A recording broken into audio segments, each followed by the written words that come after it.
There are only two kinds of people who do not experience painful emotions. The first kind are the psychopaths. The second kind are dead. There is a false understanding or expectation that a happy life means being happy all the time. No, learning to accept and even embrace painful emotions is an important part of a happy life, and the study of painful emotions is an important part of the field of happiness studies. My name is Tal Ben Shahar. I'm a student and teacher in the field of happiness studies, and my most recent book is Happier No Matter What.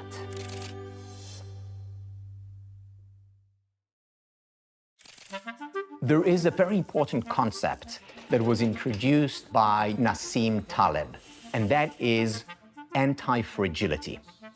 Anti-fragility is essentially resilience 2.0. Resilience 1.0 is when we put pressure on a system. After the pressure is lifted, that system goes back to its original form. Anti-fragility takes this idea a step further. You put pressure on a system, it actually grows bigger, stronger. We see anti-fragile systems all around us and within us. For example, our muscular system. We go to the gym and we lift weights. We're putting pressure on our muscles. What happens as a result? We actually grow stronger. We're an anti-fragile system. On the psychological level, you know what that's called? PTG, post-traumatic growth. So where post-traumatic stress disorder, PTSD, is about breaking down, post-traumatic growth is about growing stronger. As a result of pressure, stress, it's anti-fragility. The role of the science of happiness is to teach us what conditions we can put in place to increase the likelihood of growing from hardship. Now, there is a paradox when it comes to pursuing happiness. On the one hand, we know that happiness is a good thing, whether in and of itself or as a means toward other ends. At the same time, we also know from research by Iris Moss and others that people who say to themselves, happiness is important for me, I want to pursue it, those individuals actually end up being less happy. In fact, they're more likely to experience depression.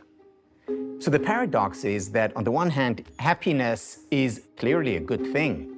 On the other hand, valuing it as a good thing is problematic. So what do we do? The way to resolve this paradox is that we pursue happiness indirectly. Think about sunlight. So if I look at the sun directly, it's going to hurt my eyes. However, if I break down sunlight into its elements, into its constituents, I can look at the colors of the rainbow. So I'm indirectly looking at the sunlight, enjoying it, savoring it. In the same way, pursuing happiness directly can cause more harm than good, but breaking it down into its elements can lead us to enjoy the indirect pursuit of happiness and by extension, to raise our overall levels of happiness. What are the metaphorical colors of the rainbow when it comes to happiness? Here we have what I've come to call the SPIRE model, and it can trigger the anti-fragile system. SPIRE is an acronym that stands for spiritual, physical, intellectual, relational, and finally, emotional well-being. Spirituality is about finding a sense of meaning and purpose in life, at work and at home. If you wake up in the morning with a purpose, you're more likely to overcome barriers.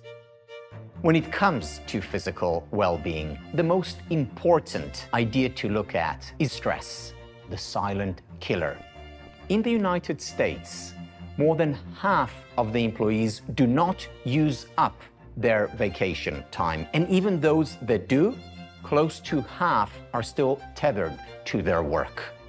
The problem is not the stress, it's the lack of recovery. with intellectual well-being, there's research showing that people who are curious, who ask questions, are not just happier, they also live longer.